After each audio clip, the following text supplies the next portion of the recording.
I've trained myself how to do Muay Thai stuff. My dad told me a little bit. I've learned Jiu-Jitsu from one of my friends that was stationed with me in Italy. He got kicked out or something, but look like you can beat somebody's ass. Look like a tough guy in pro wrestling. And sky's the limit. Sky's the limit. Burma! So I haven't been buying pre-workout because I've been pretty fucking broke, and all I've been doing was buying like fucking coffee from Pilot, which is fucking awesome, putting like 2 shots of espresso. I drink the whole thing in one day. Like I'll drink half and then I'll go work out and I'm good. I'm good. So today is like leftover coffee day and I need to go work out.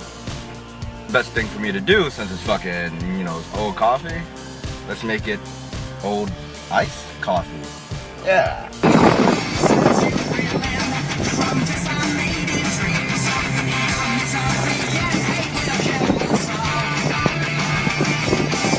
This song means a lot to me, man. It's like, my dad took me to wrestling one time. One time in my life, I was like 13 or 14 years old.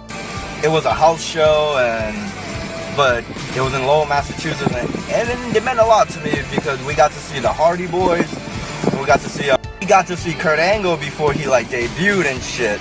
It was cool, and at the end of the night, The Rock came out and sang to everybody. It was fucking awesome. Like as the crowd was leaving, the Rock came out, was like, I'm gonna serenade you guys as you guys walk out of here and give y'all like a great memory or some shit. And this was before he started. And I just realized that these cheap headphones that I bought actually have a fucking microphone in it. It's only $10. So, yeah.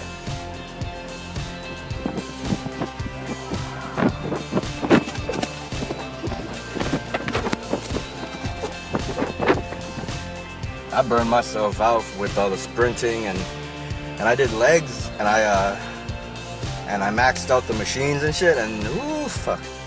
One of my friends commented like since I want to do the V trick, aka the jumping Muay Thai knee, he was like, hey, but like make it different. No, if I have to. You know why? Because it's a jumping Muay Thai knee. I am Laotian. It's like a part of us. You know what I mean? Like Laos and Thai. Like saying I can't do an Alabama slam because someone else does it, right? But well, I'm from Alabama, so Ah shit, I'm gonna get yelled at, I'm gonna get fucking yelled at, I'm gonna get fucking yelled at. It's not my truck. It's not my truck. A manly work right here. Got a fucking sledgehammer, Triple H style, baby. Any hobos? Homeless people? Y'all ain't in here? Alright. Fuck, I forgot my beer. I work pretty fast. That was fun. Whew. Yeah, got some adrenaline. Fuck. And I get to keep whatever I want. There's some pretty cool like old school wood, like solid wood, not that like IKEA shit. You know how that's just compressed sawdust? This is real fucking wood, man. Some good finds, man. Check this shit. This shit fucking heavy as a motherfucker. And it looks cool as fuck. I got me another display case for some Gundams, and it all adds to the aesthetics of my room. Cause I spend a lot of time in my room cause I hate the world. I hate people. Dogs, animals and shit. So like this would be cool to put in my yard, bro. It's solid, it's heavy. It ain't like that fucking made in fucking Shanghai shit. I'm fucking done. Tired. But yeah, fucking idea, creative power.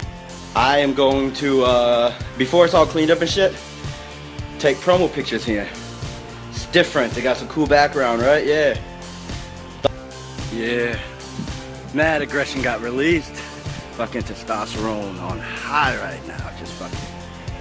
I'm good. I'm ready. They're fucking monsters, man. I love this dog right here. This is a good baby. Good baby? Who's a good baby? Who's a good baby? Yeah. Yeah. Get your ass out. Come on. Hi. Come on. Come on. Come on, little tail. Huh? Hang son. Little tail.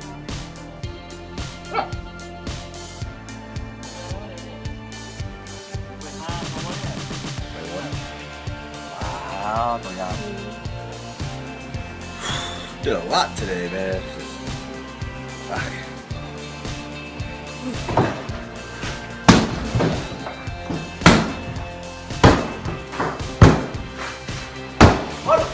Nonverbal communication includes all elements of communication other than the words themselves. Nonverbal communication is just as important as verbal communication. The Iggy. Who the fuck schedules a fucking midterm on July 3rd? Dude, God, fuck. Dude, I ain't reading no fucking 52 pages of this fucking bullshit, right? They just go through a few pages and then it ends. It fucking ends. I can't read without having some background music, and this is gonna be perfect. Yeah. Chopin. Is it Chop?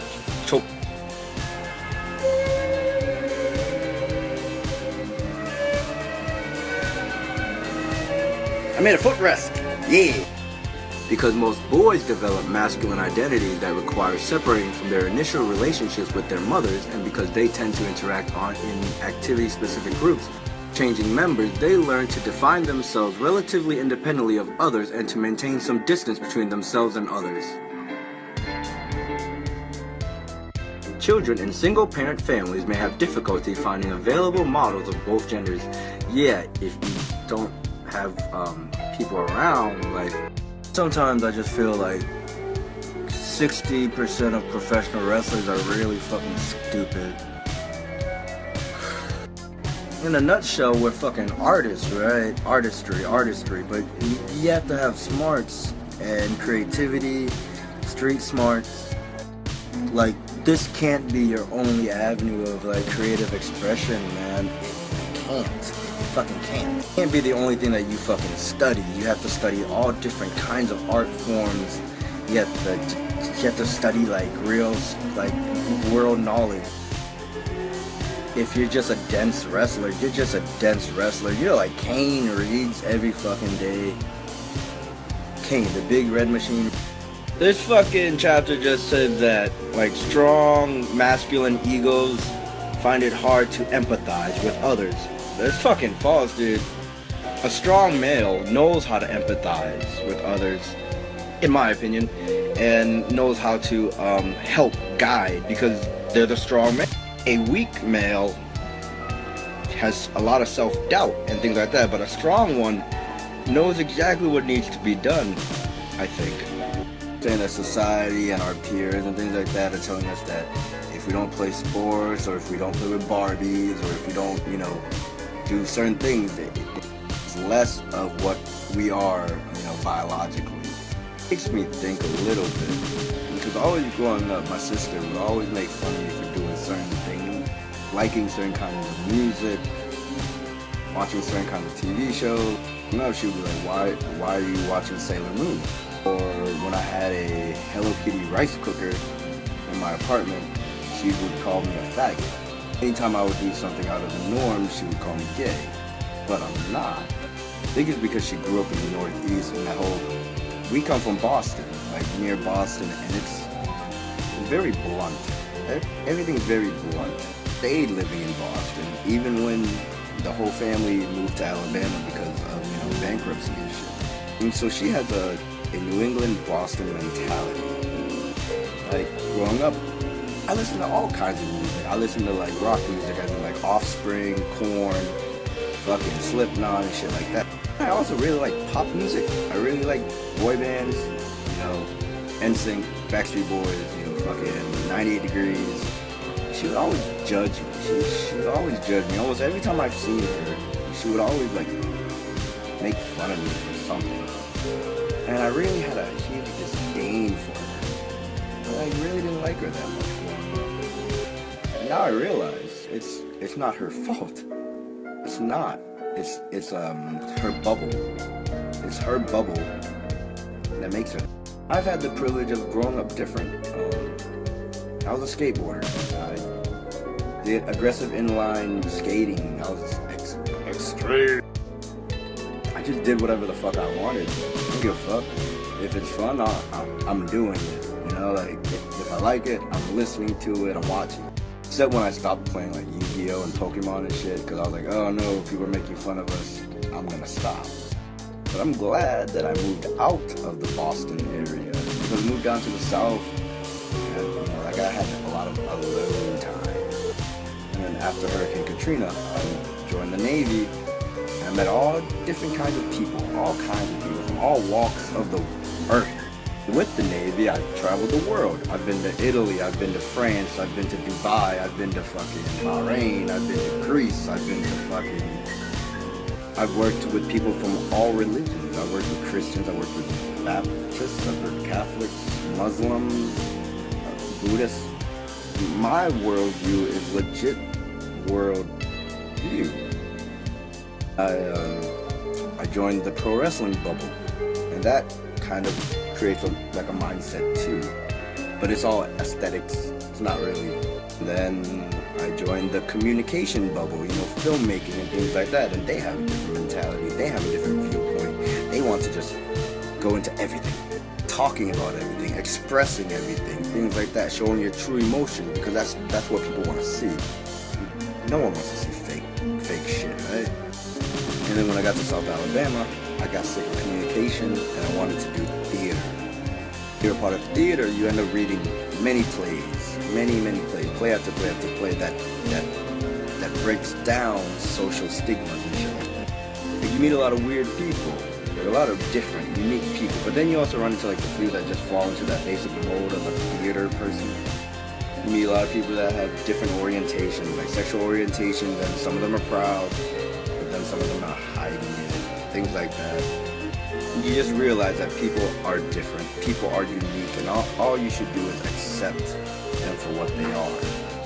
So whenever the world decides to just let people be, it's gonna be a better fucking world, enlightenment. That's the end of my July 3rd vlog. Pretty emotional day, ups and downs, mainly ups though, mainly ups.